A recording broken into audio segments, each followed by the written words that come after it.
The RVs are pulling into the infield at the Daytona International Speedway, and it's starting to look and feel like a big NASCAR race. That means he'll move to the rear of the field for the Daytona 500. 10 years ago, NASCAR was on fire, the fastest growing sport in America. TV networks were jockeying for broadcast rights, and ticket sales were through the roof. Then came 2008 and the Great Recession. I remember coming to this race in 2008, and there were stories predicting empty grandstands. There were stories predicting that the auto manufacturers were going to drop out. And remember, this was a tough time. Perhaps worse than the down economy, critics of NASCAR say the sport has become boring.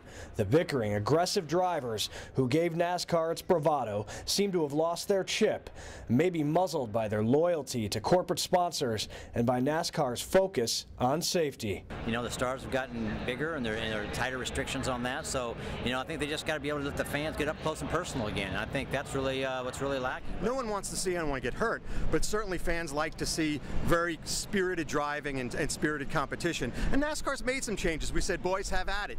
You know, if you go out there and race competitively, NASCAR is going to manage the sport in a little bit of a different way. And then there's the ever-changing rules of NASCAR.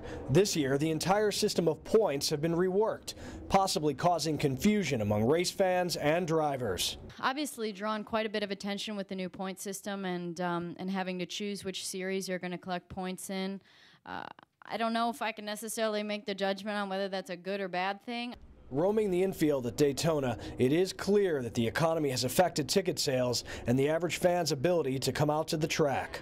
I think once money's back and America's prosperous again, I think we'll be back doing what everybody's been doing and packing out stadiums and people spending money again. One thing is absolute, there is no other sport in the world where fans can get up close and personal to the athlete and the experience. Here at Daytona, they even allow the crowd to roam the newly repaved track before the race.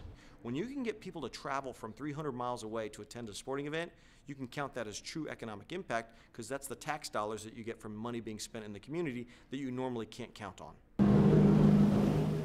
The first race of the NASCAR season kicks off this Sunday with the Daytona 500. A packed house is expected.